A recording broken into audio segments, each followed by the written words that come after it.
Security is a very challenging role because a lot of times you're dealing with people that don't think like you do, right? They don't understand risk like you do. You can be the best security leader, but if no one, does what you, want to do, or, they're not influenced by your ability to lead, like, you're useless. Welcome to Securing the Future podcast with your hosts, Jesse Meadors and Ramin Lamaie, where we discuss the latest cutting-edge technologies and how they are affecting the security industry. This is the show where industry expertise meets in-depth discussions. All right, we're back for another episode of Securing the Future podcast. Today, we're going to be talking about security leadership, really getting back to the basics. As we all know, leadership is important in every industry. And today we have a special guest, Wayne Dennis. Wayne, thanks so much for coming to the show and welcome. Yeah, it's a pleasure to be here. Yeah, and as usual, my trusty co-host, Ramin Lamaie. What's up, everyone? All right, little bit of background. Wayne is a senior executive security leader, kind of coming from the product and security engineering sector, kind of spent a lot of time in the consulting area, has worked with a lot of larger enterprise organizations, and so has really had a chance to see leadership, good and bad, right, as well as lead from the front. And so I know this is a passion for you, Wayne. I'm really excited about diving into this topic. In every industry, and me being a small business owner, Ramin being a small business owner, like, we understand and we've seen good and bad leadership, right? And security is kind of unique because it affects so many different people. I guess to get started, maybe anything you want to kind of kick off with, and then we'll go into some questions. Yeah, so number one, I appreciate you having me, Jesse and Ramin. It's an honor and a pleasure to be here. And yeah, I'll just start by saying that I think there's a difference between leadership and management, right? I think a manager is a manager of people and a leader is a leader of all, right? So, you don't necessarily have to be a manager to be a leader. Leadership comes in many different forms. And so, yeah, that's just kind of my personal opinion. Yeah, no, great. What do you think, I guess is the first question, what do you consider the basics of effective cybersecurity leadership? And why do you think it's critical right now that we really start returning back to some of the basics? Yeah, so I think the number one basic should be competency, right? I think you should have an understanding of your domain, your chosen area of expertise, right? It's hard to be a leader without actually understanding, the area. And this goes for analytics, this goes for engineering, this goes for HR. It has no discipline constraint, right? I think that, you should have at least some knowledge of the area that you're supposed to be leading in. I think equally as important, and there's no real hierarchy here, some level of empathy, right? I think it's really difficult these days to connect with your people without having some level of empathetic, perspective. Times are hard now. Unemployment is up comparatively.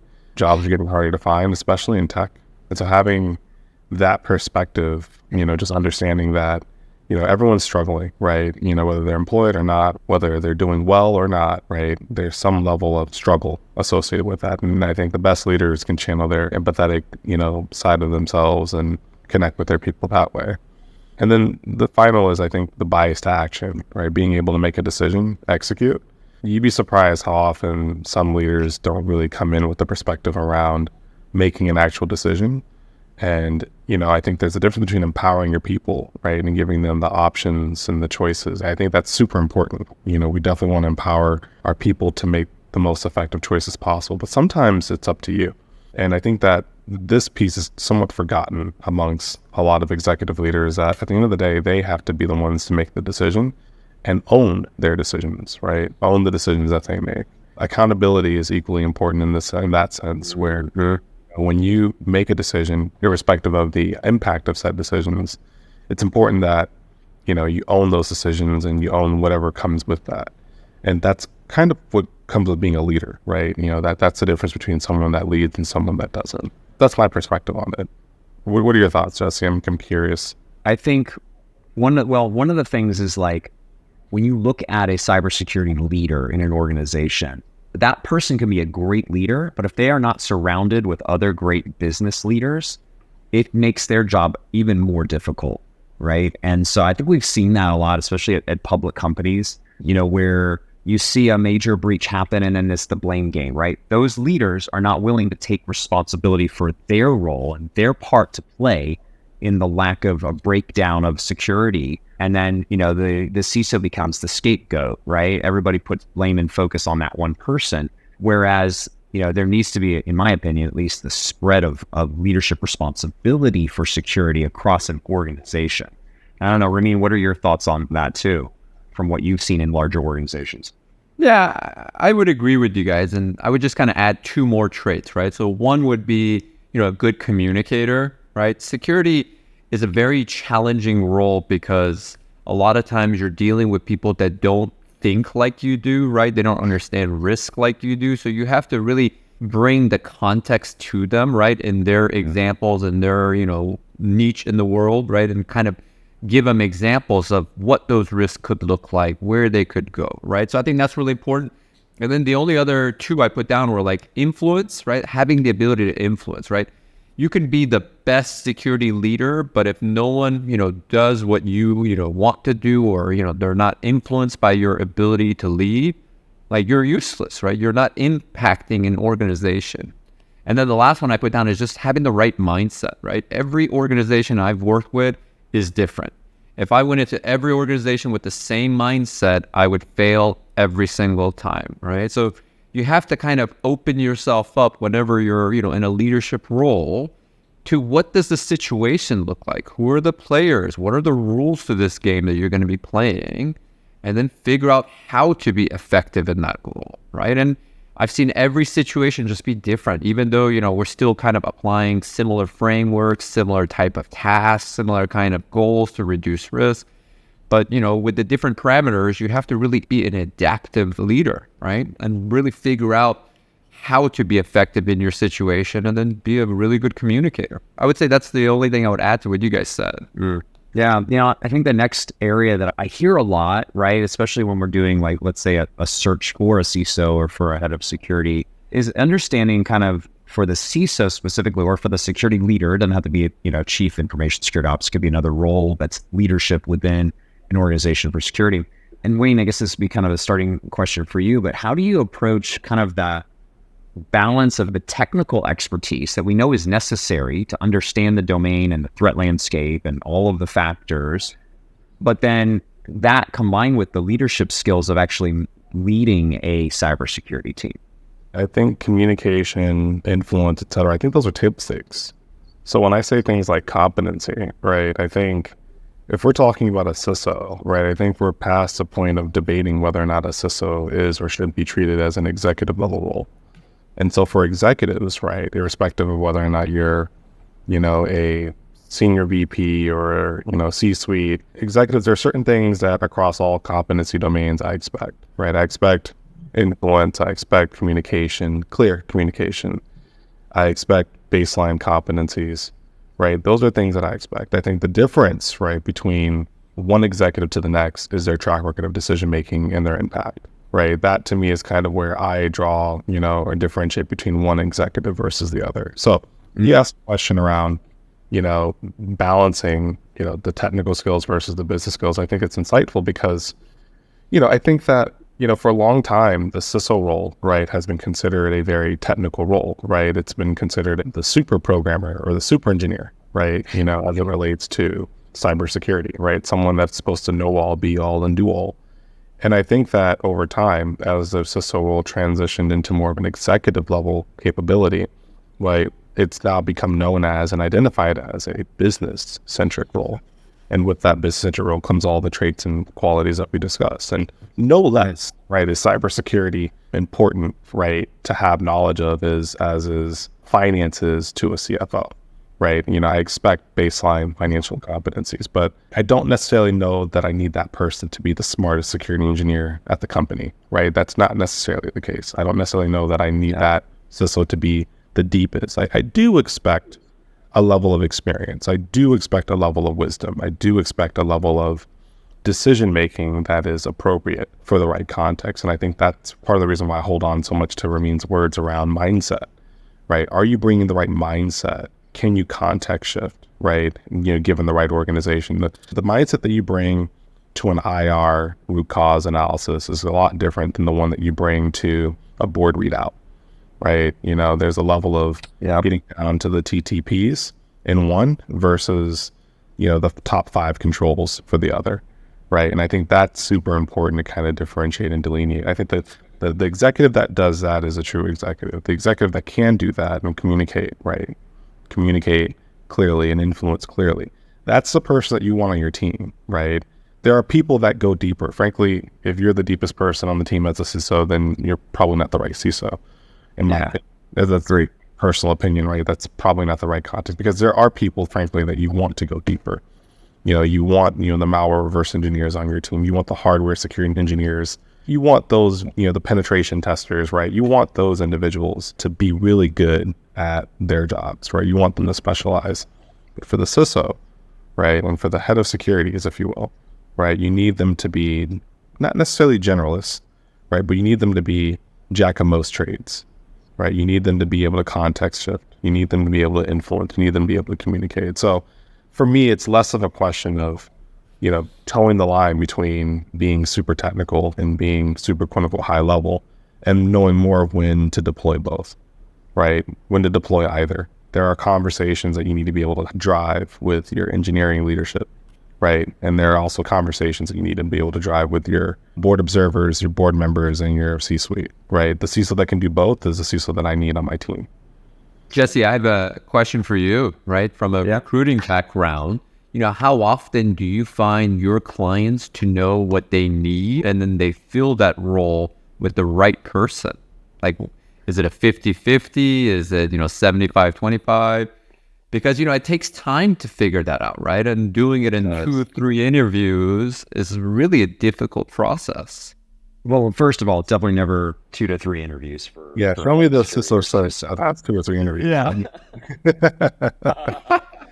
Touche interviews. It's a lot of interviews. That's a great question, actually. And one of the things I've learned is once you have, initially defined the need, right? And that could be head of security for a smaller org, which I do a lot of, to, CISO for mid-size to enterprise. I've done a lot of the enterprise searches, so those are different. They're a little bit more nuanced because of the complexity of an organization, the size and scale. And I think, Wayne probably had more exposure to some of these larger organizations. But what I have seen is that there's initial defined, here's kind of what we are looking for. And then when you start to actually have the interviews, the client typically has some shifts in what they actually think they need as they start talking to we call them talking to the humans, right? Like start having these conversations. And I would say that the majority of time, what we started with is never what we finish with when it comes to exactly what they said they wanted in the beginning. We may have a skeleton or somewhat, like 50 to 60% of what was initially talked about, but that rest of the, kind of archetype of that person can change a little bit, especially when it comes to the culture fit of whatever, their industry is, their culture is, what are some of their biggest concerns. I would say some of the things that stay the same are like, if it's an engineering-led company, finding someone who's had exposure to an engineering-led organization typically is a pretty good match, right? Because they understand the culture and the flow of business, right? If you're interacting with these teams on a regular basis, you need to think about what are the mistakes that engineers and those teams typically can make that could cause a security issue, as well as how does that get communicated up into the executive level. So I do with a lot of organizations that are more engineering-led, but I think when you're in a non-engineering-led organization, like Ramin and I have interviewed some folks from those kind of spaces, it's different. It's a different landscape. So understanding the industry you're stepping into to secure, I think has a big part to play. And like you said, Wayne, it's context. It's a lot of context to be able to understand how to communicate the business risks. So next question, as we kind of dig into, maybe more of the tactical of where we are today, right? The landscape is very different, right? I mean, infrastructure that we use as an organization is different with cloud infrastructure, public cloud, with all of the third parties that we have to worry about that integrate in our organization, third party risks, supply chain risk. There's a lot to communicate to the user. So Wayne, as a leader coming into an organization, we all know that educating the user is a really important part of a role as a security leader, because it takes everyone's work and effort and awareness to protect an organization. It's not just the CISO or that security team. How do you communicate that now and into the future? And what are some of the tactical things you found effective in being able to shift a culture of an organization to really take security seriously? Yeah, so I want to make sure I understand your question, right? Are you talking about users in terms of corporate users, your internal, let's say your internal customer base, right? Employees? Or are you talking about users in terms of third-party consumers, right? People that consume your product, et cetera? Because the audience is different, right? It is, yeah. More internal in this context would be, how do you lead the internal company and those users to protect the organization? I think, the basics, right? Having a strong security awareness program is super important, and being able to leverage that program for the outcomes that you're looking to achieve, whatever KPIs, internal KPIs you might have set for success. I think that's super important. I think, and I've said this so many different times to different people, right? I think culture is set from leadership, and leadership from a top-down standpoint is how you set culture, right? It comes straight from the CEO. So if the CEO has prioritized, cybersecurity as an imperative or a priority for the organization, then that's going to be manifested throughout the culture of the company. Similarly, right, as a CEO, right, if he or she sets the standard that, work-life balance is important for whatever, work-life harmony, right, that's trending. That's a better word. Yeah. Then that's going to be an expectation that's going to be encapsulated by, all the lieutenants and the SARs, trickling its way down. And I think that's important to note. It's the CISO's or the head of security's purpose to help drive, right, to help even evangelize, right? But it can't be done by just a CISO. And that's why executive buy-in at these levels is super important, right? That's why all the mini discussions, the micro interactions, the relationship building between the CISO and the C-suite and the CEO, right? Super important. Assuming all that's in place, right? Assuming all that's done, thinking about, how security impacts the user can be very helpful for a CISO, right? Understanding the extent and the impact to email security, for example, right? The number one threat vector for phishing, et cetera, right? Which is the number one root of compromise, no pun intended, as it relates to, intrusions within corporate environments. That's super important, right? Making that relatable to your audience, to your consumers, in this particular case, your employees, is instrumental, right, to getting not only understanding, but buy-in. Hey, this is all of our collective responsibility. So we all need to do our part, right? And in order for them to understand why it's their responsibility, they need to understand how it's a risk to them, right? And so that's a challenge for sure. It's definitely a challenge. I don't think it's like driving a discussion around the technicals around the edge, security endpoints and device security, and using language that isn't going to resonate with. So I think just making sure that you're evangelizing and making it relevant to the actual end user, I think Relevant. Yeah. There's a lot of different ways that we can take it, right? But I think that at the bare bones, right, executive buy-in and making it relevant to corporate employees. Yeah. The next phase, I think, that I want to kind of dig into is leadership development, right? Bringing on the next leaders into security, because great leaders develop other leaders, right? You can tell I've listened to a lot of John Maxwell in the past, but I think it's very true, right? And so my question would be, and this is kind of to both you and Ramin, what are some of the things that you were exposed to in your career, or that you went out and sought after, that helped you become a great leader, helped you have the right perspective on how to lead? Because they say leadership is caught, not taught. Was that the case for you, Wayne or Ramin? Or did you find that, you kind of learned it by actually going out and seeking help? Ramin, you want to go first? Sure. I would say, it's similar, as this is something I definitely think about a lot as a parent, that I have still younger kids where, I'm very much thinking about, how they learn, how they grow, right? How, can I enable them versus like hover and be overprotective, right?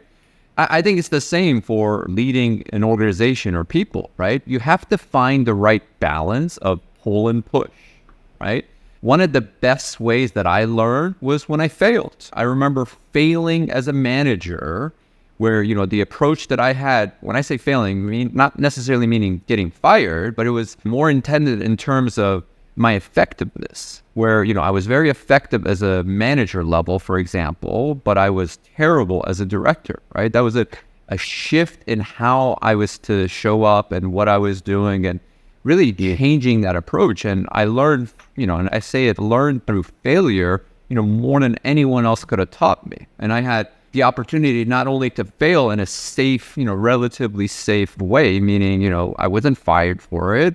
I was given a mentor instead, right? So, then I was kind of armed with more of a tool, or, in this case, it was a person that I connected with, where they can kind of help guide me, right? Because a lot of times, I think, Jesse, you and I have talked about this before, people get turned to management, but they have no idea how to be a manager or a leader, right? They're just really good at what they do, and management is like, hey, let's give them more responsibility, right? And when you do that, right, it doesn't just click for that person. That person has to shift and grow and learn, right? And it's, I relate that to kids as well, because you have to do the same with kids. You have to set them up in a safe environment where, you have to give them the room to try things, guide them where it makes sense, and then, let them grow from the experiences that they get.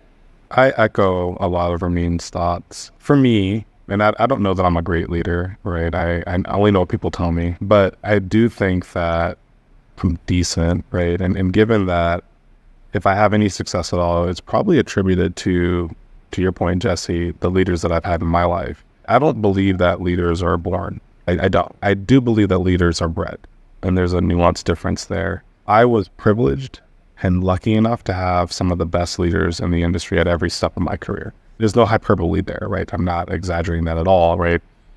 From my time in academia, at FRDCs, right, at Carnegie Mellon, to my time in consulting, even my time in nuclear, I've had some of the best leaders in the industry, right, to kind of mold and shape my perspectives.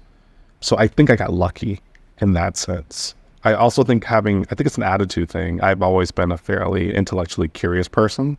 I ask a lot of questions, and I just assume that I don't know anything. So when you kind of assume ignorance coming into a situation, it allows you to take away more from the situation.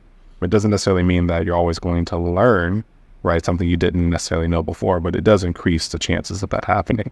I just assume that I know nothing about the situation. So I think the combination of those two things, one that I can't control, right, who my leaders are, and one that I can control, right, my personality and my mindset coming into these, conversations and discussions and situations, I think those have been very beneficial. The third, and this is something that everyone can do, is get a mentor.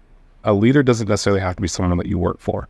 One of the things that I've been super intentional about is reaching out to people that have frankly done it before, right, that I can ask questions to and basically, lean on their failures, frankly, right, and their successes. If I could pick any one thing, probably the most impactful thing, it's very clear, I can see the traceability between, myself getting promoted at various points in my career based off of having a mentor, right? There were just things I just wouldn't have had access to and tap into. And I see a lot of people that are stagnant in their careers if promotion is important to them, right? Because they simply just lack the context of having someone to say, hey, here's how you do this.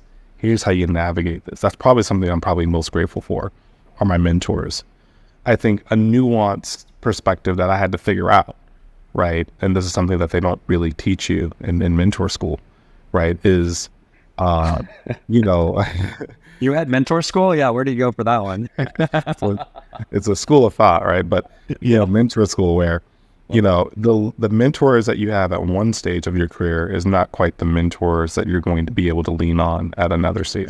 So the mentors that I had when I was super technical, right, writing code every day and popping boxes and things like that, are not the mentors that I had in my more managerial roles. And they're absolutely not the mentors that I had when I started making more a transition to an executive.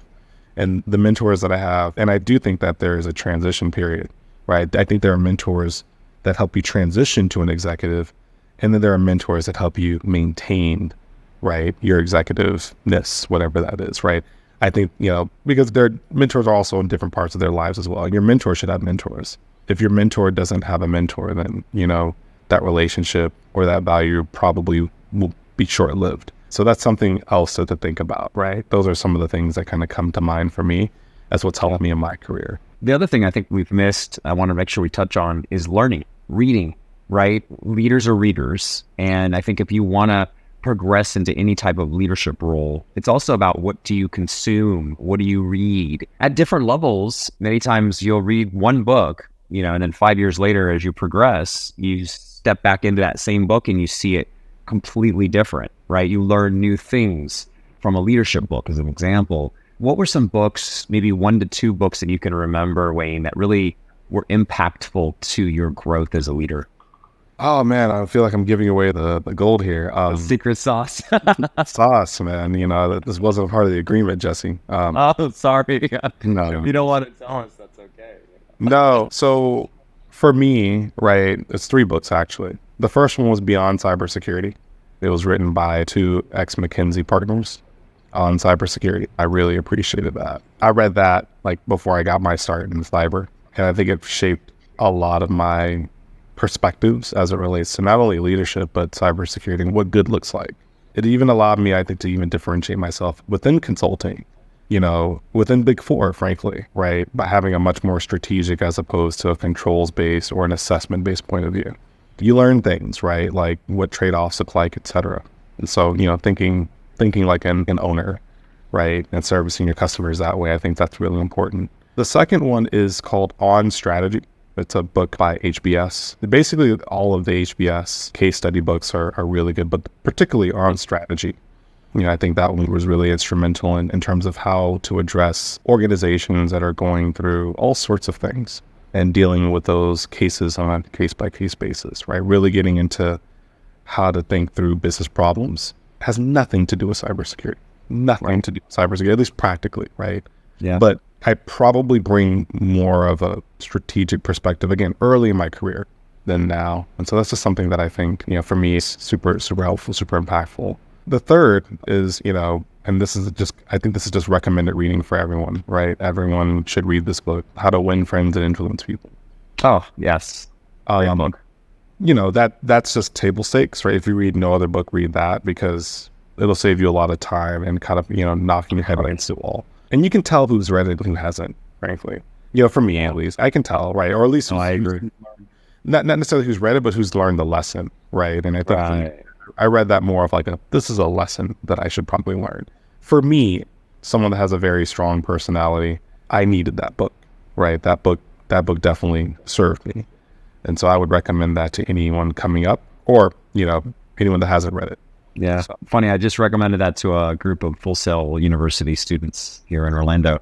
I said, if you're going to read any book as a security engineer, security analyst, whatever level you start out, read that book, because you need to deal with people and you need to understand how to deal with conflict and how to win people to your perspective in a way that makes them feel special and important, and learning how to save face, or not save face, I should say. Yeah, all of those key lessons are great. So those are good books. Ramin, what are your any books for you that were kind of career defining, or that you just man, I read this and it really helped me? Yeah, I listen to a lot of books. I don't read as often, but listen to a lot of books. I've listened to a lot of leadership books, and there's a lot of good ones that stick out. I think one that I remember probably the most is Turn the Ship Around by David Marquet.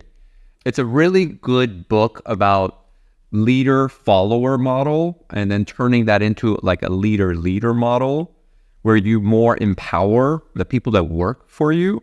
And the example is actually, it was a real life example of a naval officer being assigned the worst performing submarine in a fleet, and then turning it around to be kind of, the most successful. And then that model of leadership being adopted by the U.S. Navy, right? So through his example, through his leadership, they completely shifted the way that the Navy operated after that. And I think the example of, we've already kind of hit on it, you're turning, other people into leaders and empowering them is the best way, right? Because the challenge that I see, especially in cybersecurity, is, we want to be the smartest person in the room. We want to be, the decision maker. So it goes against the grain when we let go of that control and we empower others to be in those roles, right? So it was definitely a shift for myself, going through my career, working at a Fortune 500 company. And even now, as I do consulting, I find myself daily in a situation where I don't know these leaders that I'm talking with. Very quickly, I need to build trust, and very quickly, I need to be effective, right? To help shift the direction that they want to go, or, what outcomes they're trying to achieve. And I have found, going in, being that disruptive person and, call everyone, out on their bullshit doesn't work. Even though, you can sense, there are challenges and there's issue, you still have to figure out, your strategic, approach where you can help empower people, you can bring to light, where there are issues and other things, and let other people also chime in, right? And see that, and then help guide people in the right direction. So I found that book to be really good. Another one that came to me as well, and I think it's one of the most cheesiest books, and I almost don't want to recommend it, but it's because it's cheesy that I remember it.